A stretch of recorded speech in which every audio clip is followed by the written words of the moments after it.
Halo semuanya, kali ini kita ketemu lagi, akan membahas buzzer ya. Buzzer, di sini buzzer bukan buzzer medsos itu, tapi buzzer di sini adalah alat elektronika ya, mirip dengan speaker. Apa itu buzzer ya? Definisinya, buzzer sebuah komponen elektronika yang dapat mengubah sinyal listrik menjadi getaran suara. Jadi mirip speaker. Ya memang buzzer itu adalah speaker ya, dengan bentuk yang sedikit berbeda dan suara yang berbeda pula, lebih bagus speaker tentunya ya. Kemudian biasa digunakan untuk alarm, klakson dan lain sebagainya ya. Contohnya seperti kalau di kampus itu ada presensi menggunakan kartu, ketika kita gesek maka akan bunyi pip. Nah, itu salah satu bentuk penggunaan buzzer ya. Itu buzzer atau piezo di situ. Dan terdapat dua kaki, yaitu positif dan negatif kaki-kakinya ya. Ya memang hanya dua kaki, dan ini berarti dikendalikan oleh listrik DC, karena kita harus perhatikan di sini ada positif dan negatif. Listrik yang mengendalikan adalah listrik searah atau listrik DC. Nah, ini bentuknya kurang lebih seperti ini.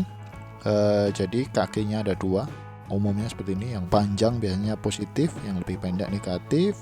Ini kecil ya, ukurannya sekitar 1 cm diameternya. Ya standar sih, sudah standar ukurannya memang segitu itu. Kemudian, nah ini yang sudah dalam paket penjualan yang pada umumnya seperti ini ya. Ini untuk project-project Arduino biasanya sudah ada pin-pinnya, tinggal pasang. Dan ini yang 12 volt. Jadi ini ukuran untuk 12 volt ya, voltase atau listriknya lebih besar. Suaranya pun lebih nyaring, lebih melengking, lebih keras ya. Kalau yang kecil-kecil ini bisa bekerja antara 3 sampai 5 volt. Ya, listrik yang cukup kecil sudah bisa bunyi. Kalau ini butuh listrik yang lebih besar, 12 volt. Dan jenis-jenis buzzer itu ada dua jenis ya, dua jenis buzzer, yaitu buzzer aktif, mempunyai tone generator sendiri, sehingga untuk menyalakan hanya cukup mengaliri listrik. Mudah dinyalakan, namun nada pada buzzer aktif tidak bisa diubah-ubah ya. Mudah dinyalakan karena cukup dialiri listrik saja sudah nyala, tapi nadanya tetap. Jadi kita tidak bisa membuat nada-nada sendiri, jadi hanya sebatas menyalakan dan mematikan. Kemudian ada juga buzzer pasif, tidak mempunyai tone generator, sehingga untuk menyalakan harus dibuat tone generator atau rangkaian osilator. Nah, buzzer pasif ini mirip speaker itu ya. Speaker itu ketika dialiri listrik dia tidak bunyi ya. Jadi harus ada rangkaian-rangkaian tertentu sehingga dia bisa membunyikan nada-nada tertentu. Nah, sama. Di buzzer pasif ini juga butuh tone generator. Nah, kita akan bahas tone generator di video selanjutnya ya. Silahkan cek video selanjutnya, di situ ada tone generator. Kita di video ini hanya akan membahas buzzer aktif ini ya, cukup simpel saja ya. Mari kita langsung buka Proteusnya. Silahkan buka Proteusnya. Oke, kita ke Proteusnya. Jadi kita hanya butuh dua device di sini, buzzer ya. Buzzer, cari saja buzzer.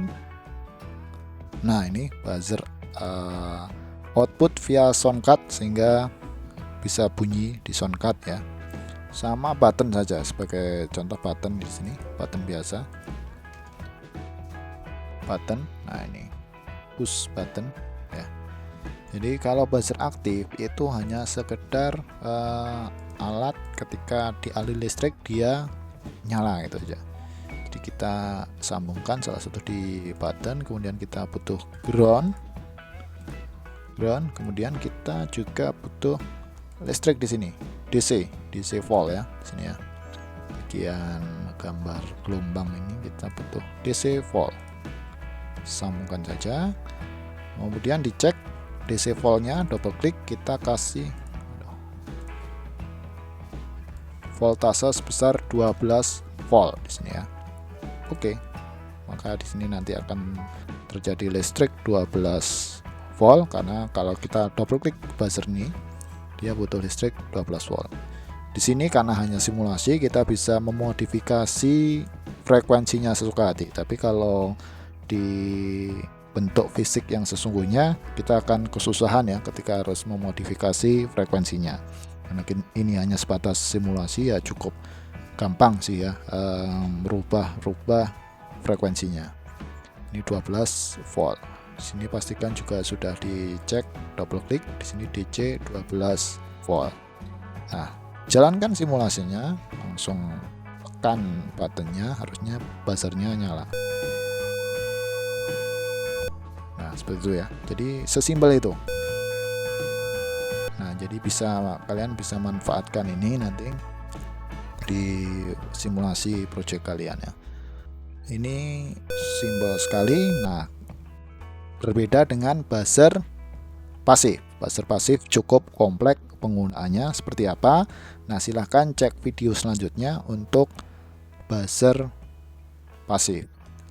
Terima kasih, selamat belajar.